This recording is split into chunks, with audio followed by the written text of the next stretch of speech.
todo acá. Yo. Pero no es gratuito. Estoy agotada. Incluso intenté entretenerlo en medio de una videollamada con mi jefe. Encima su papá estuvo en la oficina todo el día. En el trabajo le dieron apenas unos días después del parto. Ahora que estoy por terminar la escuela, voy a tener que buscar un trabajo. Yo creo que por ahí no voy a poder estudiar. ¿No sentís que cada día es un nuevo dale, dale, dale y que nunca te alcanza el tiempo?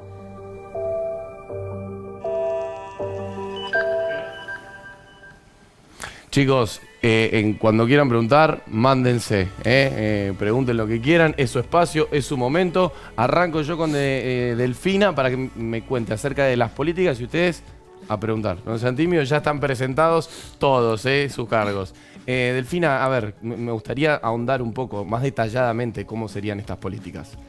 Bueno, básicamente lo que estamos pensando es, justo ahora también se está discutiendo la idea de extender licencias para, por ejemplo, personas no gestantes. Estamos hablando de varones, pero también de mujeres, ¿no? En parejas, por ejemplo, del mismo sexo, que puedan tener acceso a licencias que hoy en día no tenemos. Hoy en día sabemos que tenemos 2 días de licencia por paternidad, por ejemplo. Entonces se está discutiendo la extensión de esa licencia, licencia para adopciones, que hoy en día no tenemos. Y también otros tiempos, ¿no? Pensemos, por ejemplo, la adaptación escolar de niñas y niños, que es obligatoria y que no hay un tiempo específico para eso, y que muchas familias tienen que ver cómo hacen para estar en el trabajo y quién se encarga de hacer esa adaptación, claro, ¿no? Entonces eso es algo que cada familia tiene que resolver como puede. Pero no solamente estamos hablando de los tiempos, como recién decía Natalia, sino también estamos pensando, por ejemplo, qué oferta de servicios como jardines de infantes tenemos o jardines para niños de 45 días a 3 años. ¿Qué jornada cuentan, no? Si uno trabaja a tiempo completo. ¿Cómo haces cuando tenés un jardín que solamente te ofrece 3 horas? Claro. ¿Sí? ¿Cómo haces para compatibilizar? Si no tenés un familiar que te ayude a cuidar, ¿cómo resolvés? ¿Cómo hace la gente para eso? ¿Cómo? De verdad no sé cómo hace la gente. Bueno, malabares, ¿no? Digamos, hay muchas familias que lo que hacen es, hay una persona, si tenés los recursos, podés pagar un servicio, ¿no? Una trabajadora. Sí, siempre hablando de no teniendo recursos, ¿no? Pero por eso digo, hoy en día cada familia resuelve como puede con los recursos que tiene, pero muchas mujeres lo que sucede es, cuando vos no tenés esos recursos o no tenés la red familiar, básicamente no podés trabajar o no podés trabajar a tiempo completo. Claro. Y eso implica resignar recursos, por eso también sabemos que estamos más sobrerepresentadas en la pobreza, ¿no? Por eso se dice, ¿no? La feminización de la pobreza. Es porque la mayor parte de las mujeres son pobres, justamente porque no pueden ir al mercado laboral en igualdad de condiciones a tener un ingreso que les permita, por ejemplo, tener autonomía económica, pero también autonomía física, autonomía en la toma de decisiones. Y eso repercute en las desigualdades que vemos sociales y económicas. Por eso pensamos que el cuidado tiene que ser un asunto de todas y de todos, porque después, en realidad, la repercusión negativa, sobre todo, se la llevan muchas de las mujeres. Los casos que estábamos viendo recién en las historias, son 5 historias que elegimos, que son 5 historias reales, pero que son millones de historias de mujeres que día a día cuidan en mayor medida, y eso tiene efectos después negativos, claro, muchas veces. ¿Qué pasa con las mujeres que estudian? Recién Juani preguntaba, hay que hacer malabares. Digo, sabemos que incluso en este país, si no sos profesional, incluso la precarización laboral es mayor, entonces también no estudiar es otra desventaja. Básicamente dejan de estudiar, ¿no? O van al colegio. Bueno, la historia de Sergio es muy emocionante, pero ¿dejan de estudiar? ¿No pueden tener esa posibilidad?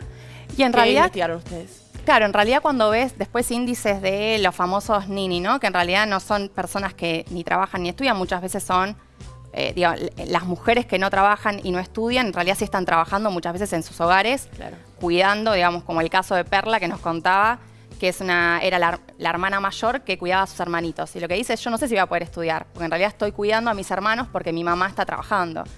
Y eso tiene que ver justo con que si no hay políticas de apoyo a esas jóvenes que tienen hijos o hijas, en realidad después es muy difícil sostener un estudio, ¿no? de educación superior, y mismo también tener que trabajar porque seguramente tengas que aportar a tu hogar, ¿no? Claro. En lo económico. Bueno, a ver, preguntémosle a Ángela. Ángela, digo, ¿cómo era en tu época? No sé si vos tuviste la oportunidad, vos pudiste, pero quizás tenías amigas. No, en mi época el hombre no te dejaba ir a trabajar. El hombre se quería hacer cargo de todo. Mi marido se iba a la mañana temprano y venía a la noche. Tenía 2 trabajos para que yo no salga, pero yo siempre me gustó ganarme un pesito y yo cosía en mi casa. Porque a mí no me gustaba nunca pedirle para comprar un lápiz de labio. Muy bien. Entonces Muy bien. siempre me la rebusqué en casa con la costura. Y así era con todas, digo, Sí, por lo la menos con mayoría de mis amistades, los hombres no te dejaban ir a trabajar. No te dejaban, no te dejaban. No A ver, te hay dejaban. preguntas por acá, chicos, sí. Yo, buenas. Mi nombre es Tomás. Tengo una pregunta, además de la licencia, ¿qué otras cosas quieren emplear para que esto siga en esta campaña que hacen? Servicios, infraestructura, y eso quiere decir, por ejemplo, cuando hablamos de primera infancia, espacios de cuidado infantil, ¿no?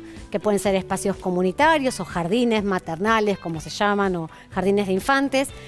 Pero cuando mirás a lo largo de la vida, uno se tiende a pensar que hay como más intensidad de demanda de cuidado al principio de la vida y tal vez al final de la vida también.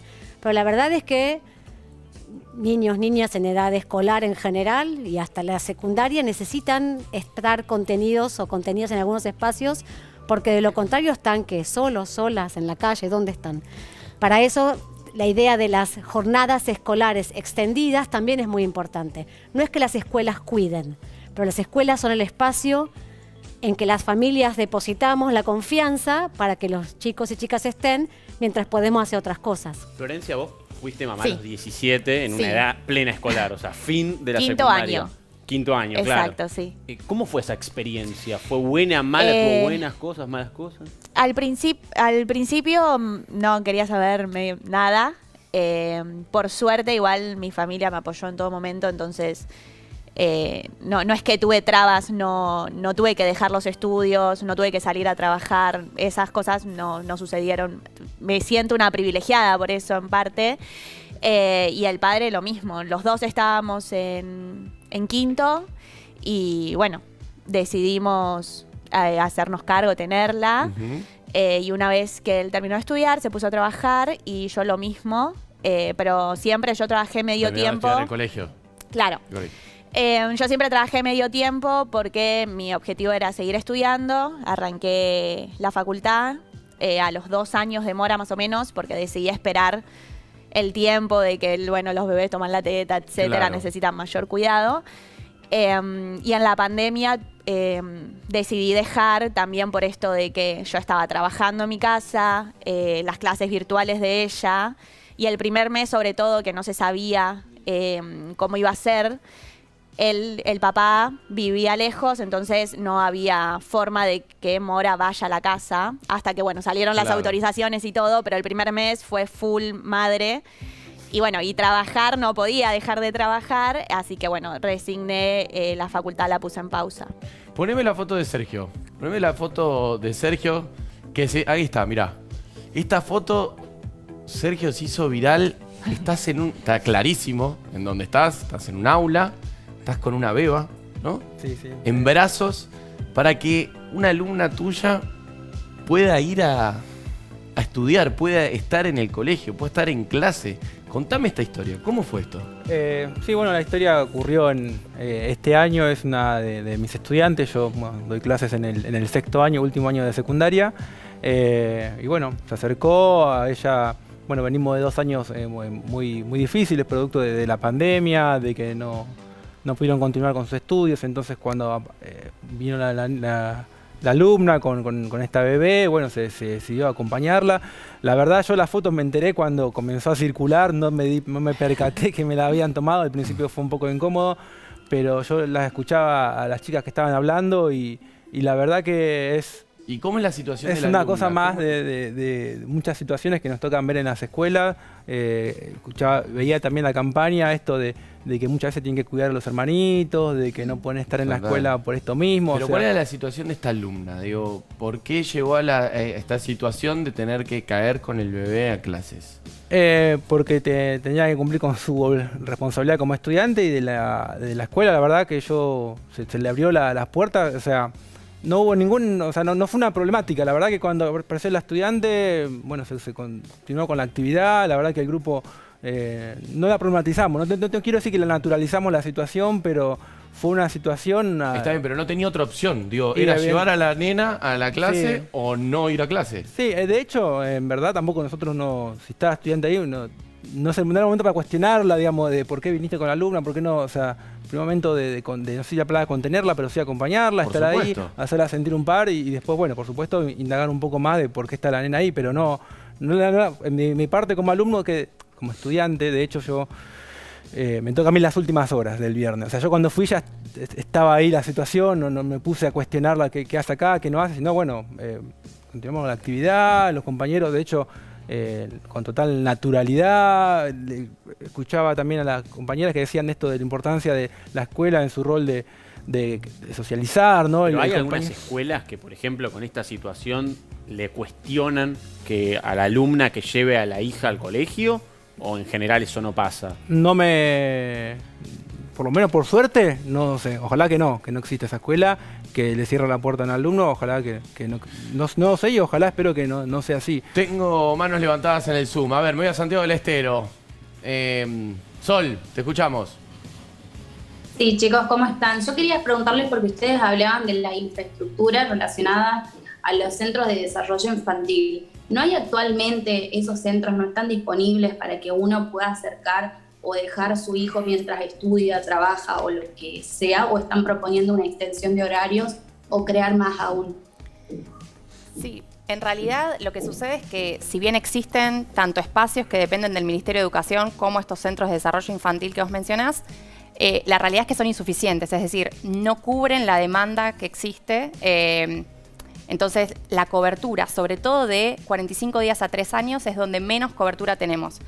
Por decir algo, la Ciudad de Buenos Aires, que es donde más infraestructura hay, Sí. solamente el 16% de las escuelas tiene salas de menos de 3 años. Mira, Con lo cual no muy puede decir... bajo. Claro, es bajísimo. Digamos, la realidad es que la cobertura no alcanza, entonces no solamente hay un tema de extensión horaria, que para muchas familias es muy difícil compatibilizar el trabajo con esos centros, sino que además no cubre toda la demanda que necesitaríamos. Por eso estamos abogando porque haya mayor infraestructura para que todas las familias puedan acceder si lo ¿Se necesitan. pensaba, Ángela, en tu época sobre estas infraestructuras? No se pensaba nada, cada uno, hay mucha diferencia de ahora con antes.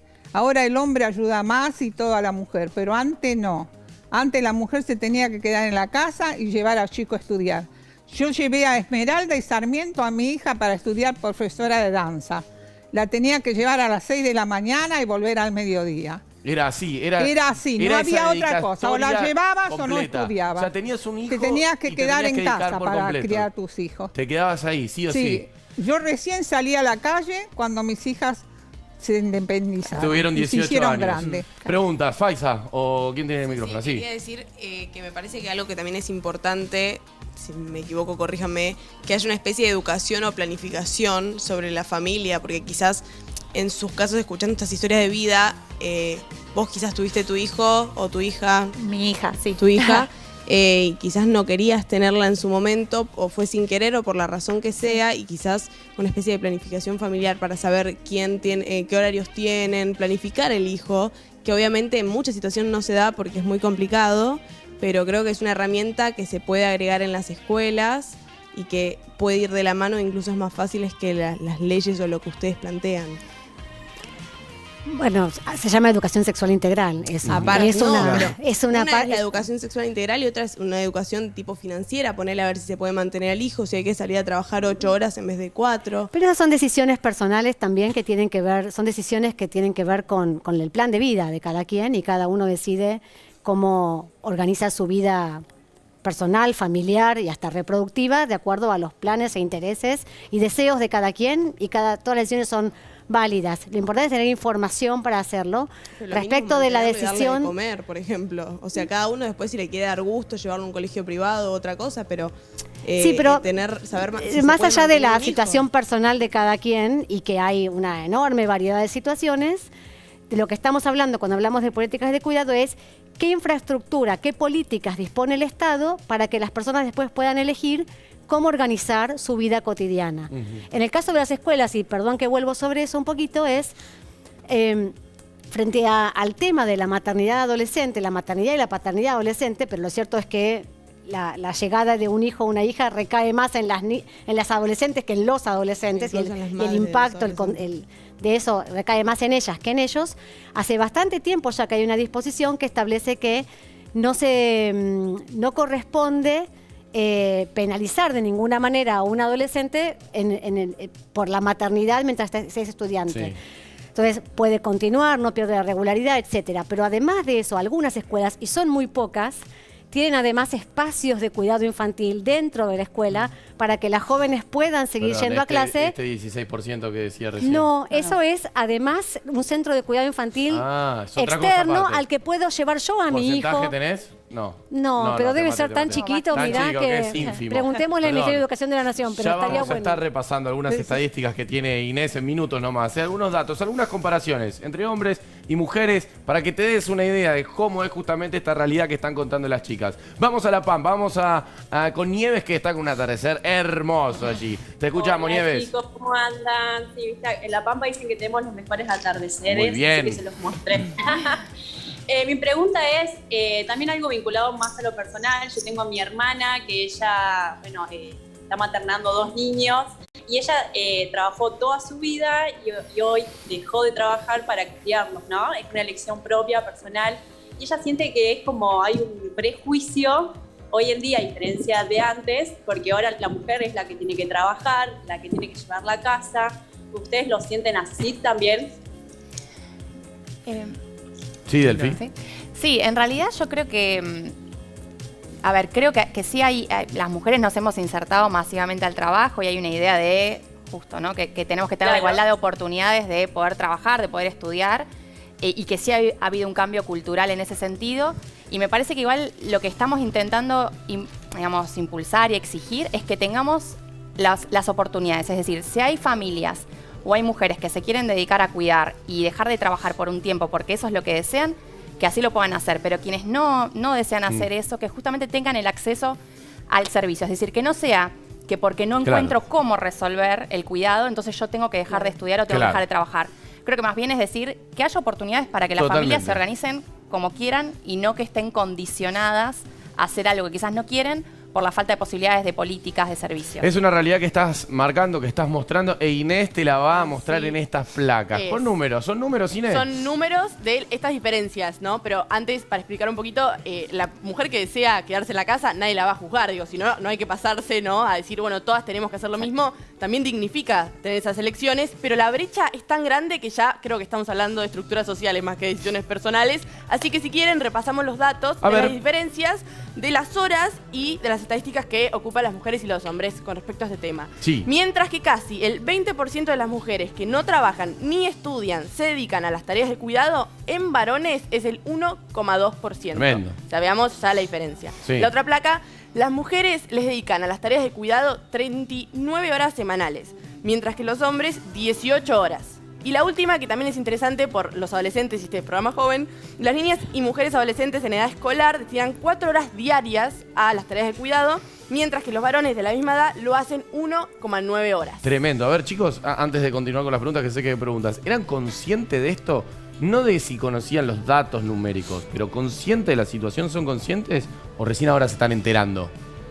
No, uno siempre es consciente de estas situaciones, cada uno vive su realidad, pero también conoce la realidad de las demás personas, cada uno tiene su propia realidad, su propia vida, cada uno maneja sus tiempos y sus prioridades como puede, pero siempre estuvo esta mayoría del hombre en salir a trabajar. O sea, lo veían, todos lo veían, nadie se está enterando ahora por esto que estamos hablando.